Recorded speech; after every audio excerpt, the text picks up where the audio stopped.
2025 was a banner year for reading for me. I read, as of now, as of recording this, I have read 40 books and I'm on track to finish the year at 42 books, which for me is like a crazy, crazy number. Last year I read 12 and the year before that I read 30. So, needless to say, 42 books is going to be my personal best. But because I've only read 40 as of now, my top 10 list is this. But before I get to that, hey, my name is Frank. Welcome to my channel where I talk about all things bookish. So this list is in no particular order. I'm just gonna go ahead and give it to you because that's what we're all here for, right? Okay, so starting off strong, we have Magic for Liars by Sarah Gailey. This woman is a private detective and she gets hired by the principal of this magical high school where all of the students, all of the staff are witches, wizards. And while this private investigator is not a witch herself, her sister is. God, her sister was a witch! And her sister happens to also work at this school where she is going to be investigating, right? This is kind of like a murder mystery, whodunit type situation, but it also kind of has themes of familial relationships and past trauma and feelings of insecurity and things of that nature. And so I did really enjoy this. I enjoyed the internal struggles of our main character and how she navigates that, as well as, you know, I do love a good murder mystery. Who doesn't? So yeah, this definitely made the list. Next, we have The Fury by Alex Michailidis. I read The Silent Patient this year as well, but I definitely prefer this book to that one. I know people like The Silent Patient is kind of hit or miss for a lot of folks, but I felt like The Fury it had more interesting characters. It was better written and I liked the twist at the end. I felt like it was more more surprising than the one in The Silent Patient kind of thing. So yeah, so this story is basically about a famous actress who takes her friends and her family to her private island in Greece for the holiday, and it is also like a murder mystery whodunit situation, but there's a lot of twists in it that you're just like, Now the story is told from the perspective of the actress's best friend and his involvement in the murder and all this stuff. I felt like this was more Agatha Christie-esque than The Silent Patient. Like I really enjoyed this book much more. I mean, if you didn't like The Silent Patient, I can't guarantee that you're gonna care about this one, but I will say that between the two, this one was definitely better in my opinion. And as far as all the books that I read for the year, this one made the list. So, you know, feel how you feel about it. Moving on next, I'm noticing now as I'm going over this list, I have quite a few thrillers on this list. I guess you could say I like a good twist in a book, you know? I like trying to figure things out, puzzle things together. This next book is When She Was Me by Marley Bush. If you have seen my top 3 and bottom 3 for 2025, which is another video I have uploaded, I can just like link it right here, I think. This book is also, it's not necessarily a murder mystery, but it is kind of a thriller in the sense that like there's a lot going on beneath the surface.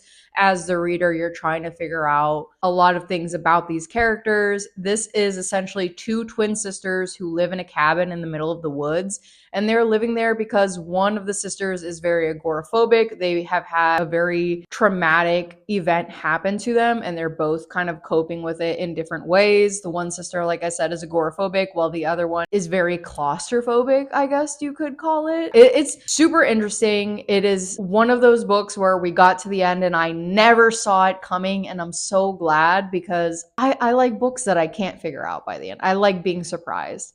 And yeah, really enjoyed this one, so made the list. Now, the next book I'm going to talk about is The Deep by Rivers Solomon, and you will find that I have a few of their books on my list this year because I read a lot of their published works and they all made the list. I don't know what to tell you. They're literally one of the best contemporary authors in my opinion. I'll get to that a bit more, but right now I just want to say that The Deep is a novel based on a concept album by a music group that was based on some obscure lyrics from a different musical artist from the 80s, I believe. So this is like a creative inception in which this group took an idea from another group's creative work, and then River Solomon took that idea and made their own story from it.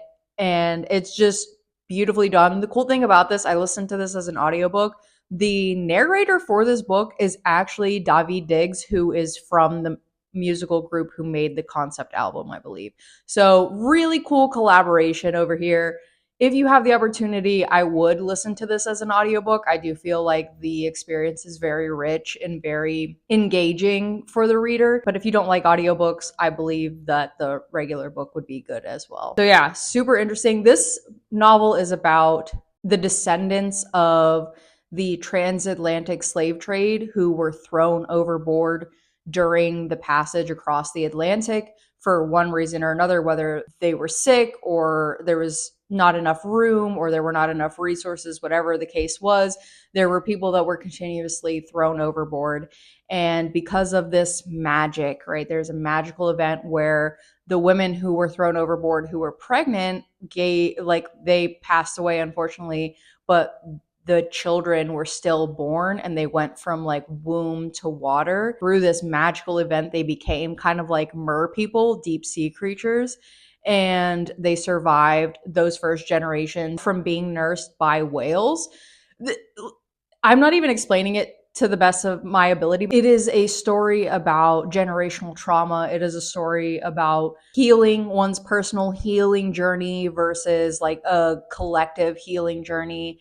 And it's just such a beautifully well-written story, as River Solomon tends to do. Their writing hits for me every single freaking time. And I will continue to give praise to this author throughout this video. But please, if you take anything away from what I have to say about River Solomon, it is stop watching this video. No. Wait, no. It is when you're done with this video, please go pick up a freaking book by River Solomon. So amazing. So amazing. Okay. All right.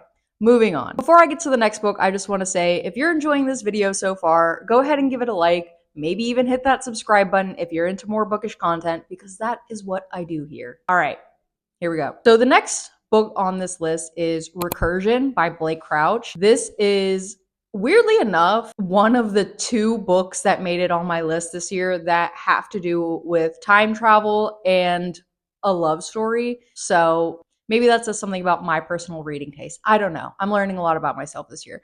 So this novel is essentially about like, there's this kind of disease that's cropping up. People are waking up with what they refer to as these false memories. And although they feel real and everything, they're more like these memories are in black and white and nobody knows why.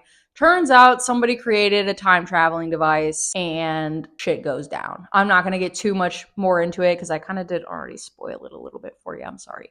But you find this out eventually, okay? So this was just beautifully written. I liked the characters. I felt like they were very interesting people, and I felt like the decisions that they made were kind of realistic, the way that their stories kind of were told. It felt like these characters were plausible. You know, I hate when authors write characters that just make nonsensical decisions that nobody would ever freaking make. So this book was not like that at all. I believe, I haven't read Dark Matter by this author, but from what I understand, Blake Crouch has taken over the science fiction genre. I mean that as a compliment.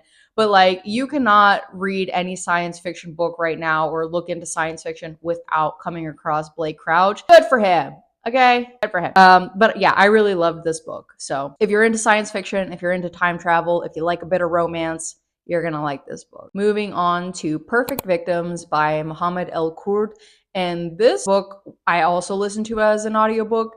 This was narrated by the author himself. And this is actually the only nonfiction book that I read this year to make it onto my list. So, you know, do with that what you will. If you are interested in hearing a Palestinian person's view and lived experience and the way that Palestinians, or specifically Muhammad himself, kind of interprets the way that media talks about Palestinians and props up harmful stereotypes about Palestinians when the mainstream media is talking about them. This book is really, like, if you are interested in Palestine at all, if you are interested in what a Palestinian person has to say about their own lived experience, you will get a lot out of this book. It was very interesting to read. So yeah, if you're interested in that at all, that is basically what this book is about. Next, to no one's surprise at all, my absolute favorite read of the year, we got Emily Bronte's Wuthering Heights. What can I say that I have not already said about this book? I loved it.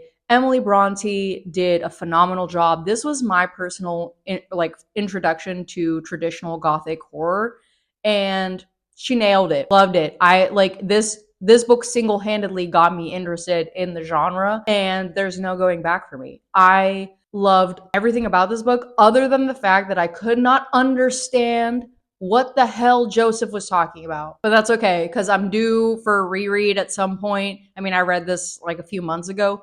So, I'll get to it again eventually, and hopefully the second time around, I can understand a little bit more about what Joseph is talking about. But I just kind of relied on the context clues of how everyone around him was responding to kind of get a gist of what he was talking about. That was my biggest gripe with the story. Otherwise, Emily Bronte just did a phenomenal job writing the characters and portraying them in the way that I think she kind of wanted them to be portrayed, you know what I'm saying? Yeah, just a really fantastic book. This was, again, one of the first classics that I read this year. This is a book that kind of, I'm glad I started off for Gothic horror and classics with this novel, because immediately after this, I read Dracula, which is also a Gothic horror novel and also a classic. And I hated the fuck out of that book. And you can go see why over here if you want. If you care, you should just go see why I disliked that book so much. Anyway, moving on. Our next book by River Solomon is Model Home. And I think of the 3 books that I have on the list, this one is my favorite, simply because the main character was so human. Like, this felt like it could have been almost biographical in the way that all of these characters were such real people. Okay. I don't even know how else to describe that other than the fact that River Solomon has such a knack for not only writing beautiful prose, but also making their characters seem like they could legitimately just be real people that River Solomon is writing about. They are so full, fleshed out, well-rounded. The experiences that they have are so human, so relatable, that I just think that River Solomon is just such a talented freaking author, dude. I what the fuck else can I tell you? I loved this book. And I know a lot of people didn't like it because they go into it like, this is kind of like a twist on a haunted house. I'm not going to give too much more away, but this is like a genre bending haunted house, Gothic horror type situation.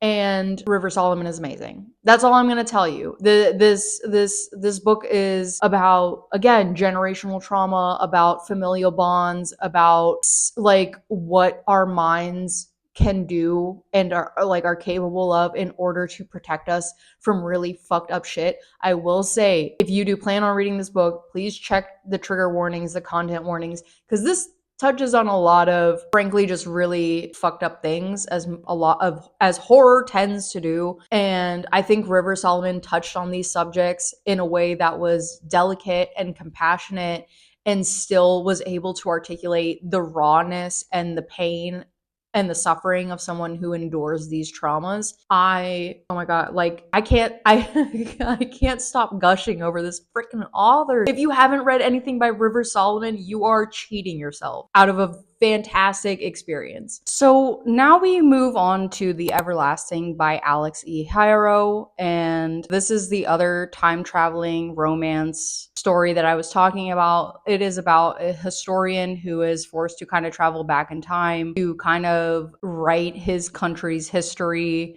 so that he can win some wars. I don't want to spoil it too much. All I will say is Alex E. Harrow is a phenomenal writer, and I also read the Fractured Fables novellas this year, and I really enjoyed those. Those were like a retelling of the classic Sleeping Beauty story, but more modern and more feminist, and I really enjoyed those.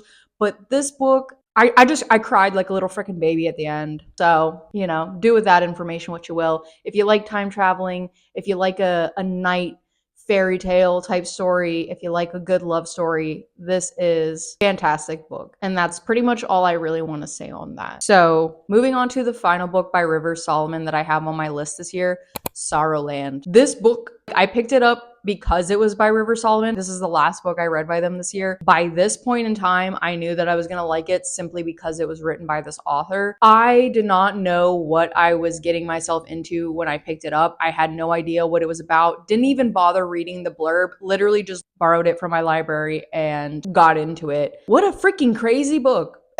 What a wild ride this was. From beginning to end, I had no idea where this was going. And as Rivers Solomon does, the main character was so beautifully written, such a rich internal landscape, such a badass character. Like, loved it. Loved everything about it. Feral and Howling were adorable. Also, it's so interesting because these were two children. It's from the moment they're born to about the time they're 4 years old. I feel like a lot of times when authors write about children, they are kind of side characters. They are not rounded out as human beings, as a lot of people tend to view children in general as not their own person, just like simply an extension of their parents. And the fact that Rivers Solomon wrote Howling and Feral to be like, they each have their own personalities. And, you know, the thing is that you didn't overtake the story at all. They weren't like, they were main-ish characters, but this story was primarily about Vern. And to just the way that Rivers Solomon was able to fully flesh out children, like young children, right? If I could meet Rivers Solomon, I would want to shake their hand, give them a hug, I don't know, whatever physical interaction they'd be comfortable with. Obviously, I'm not a fucking weirdo and I'm not trying to make anyone feel uncomfortable. All I just want to say is that if I had the opportunity to meet Rivers Solomon, I would thank them for being so fucking awesome. If they happen to see this video, you're cool. You're a great author. Anyway. So yeah, that was actually really creepy. I'm sorry. I can't get over how much I love the fuck out of these books. All is to say that these books made it on my list for good reason. If you take anything from this, like I said, please check out a freaking book by Rivers Solomon. They're so talented and just beautifully written. And of course, this is if you like character-driven stories. If you are more of a plot-driven person, like you might not like these books as much as I do then if you're a plot-driven person. I think Sorrowland has the most plot type story. The rest of them are more like introspective. But if you like character-driven stories, you will love Rivers Solomon's book. If you like fantasy, if you like queer literature by queer authors, if you like any of those things, you will love their books. Now, with that being said, these were my 10 best reads of the year. I'm so grateful to have read these stories, and you know, if you're looking for anything new to read, any of these 10 books would be fantastic. You know, if I have I have some thrillers in here. I got some science fiction. I got some romantasy. Like, if you're into any of that kind of stuff, these are the book recs for you. Take them into 2026 and read them. They're worth it. With that being said, I'm going to do an honorable mention because I haven't finished this book, and that's why I haven't put it on my list because I'm currently reading it. That is Bury Our Bones in the Midnight Soil by V.E. Schwab. And I don't know how it ends. Obviously, I'm only halfway through the book, but based on what I've read so far, that book would definitely be making it on this list had I been able to finish it by the end of the year, which, you know, what can we do? After I hit 40 books, I kind of was like, you know what? I'm Want to slow it down. I kind of wanted to end on an even, nice, rounded out number, but then I got caught up reading other stuff. So yeah, these were my top 10 with that honorary mention at the end. So don't forget to subscribe if you're looking for more bookish videos. It's what I do. That's why I'm here. We're here to talk about books. Until next time.